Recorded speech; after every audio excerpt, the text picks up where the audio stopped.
নারায়ণগঞ্জের সোনারগাঁয় আসন্ন 13তম জাতীয় সংসদ নির্বাচন ও গণভোট 2026 উপলক্ষে ভোটার সচেতনতা নিশ্চিত করতে উপজেলা প্রশাসন একটি বিশেষ অবহিতকরণ সভার আয়োজন করেছে।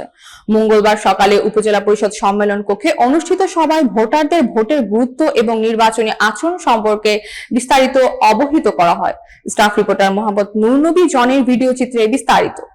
সভায় সভাপতিত্ব করেন সোনারগাঁ উপজেলা নির্বাহী কর্মকর্তা ও সহকারী রিটার্নিং কর্মকর্তা আসিফ আল জিন্নাত।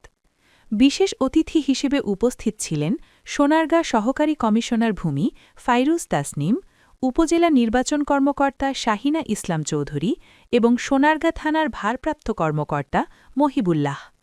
সভায় সোনারগাঁও উপজেলার বিভিন্ন দপ্তরের কর্মকর্তা কর্মচারী, স্থানীয় সাংবাদিক, শিক্ষা প্রতিষ্ঠানের প্রধান, জনপ্রতিনিধি ও গণ্যমান্য ব্যক্তিবর্গ উপস্থিত ছিলেন।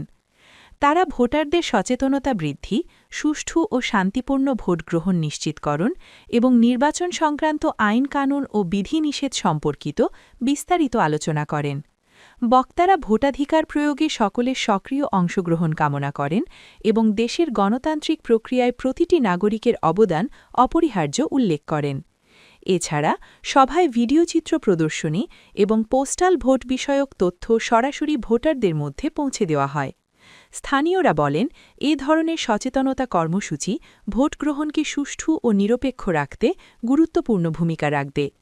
তারা আশা প্রকাশ করেন, সক্রিয় অংশগ্রহণের মাধ্যমে দেশের গণতন্ত্রের ভিত্তি আরও মজবুত হবে। অন্যান্য যারা আছে প্রত্যেকেরই কিন্তু সামনের মাধ্যমে আমরা ব্যবহার করে থাকি আমাদের যে কর্মসূচিগুলো আছে এই কর্মসূচিগুলো মানুষের মাঝে তুলে ধরার জন্য। সেই পেজে পর্যটন স্থান এবং পর্যটন স্থলের আপনার হোটেল এবং রেস্টুরেন্ট সমূহে বাস স্ট্যান্ড, ফেরি, লঞ্চ ঘাট প্রভৃতি জনবহুল স্থানে ব্যানার বা পোস্টার লাগাতে হবে। একই সাথে বিভিন্ন যানবাহনে লিফলেট প্রদর্শন করতে হবে।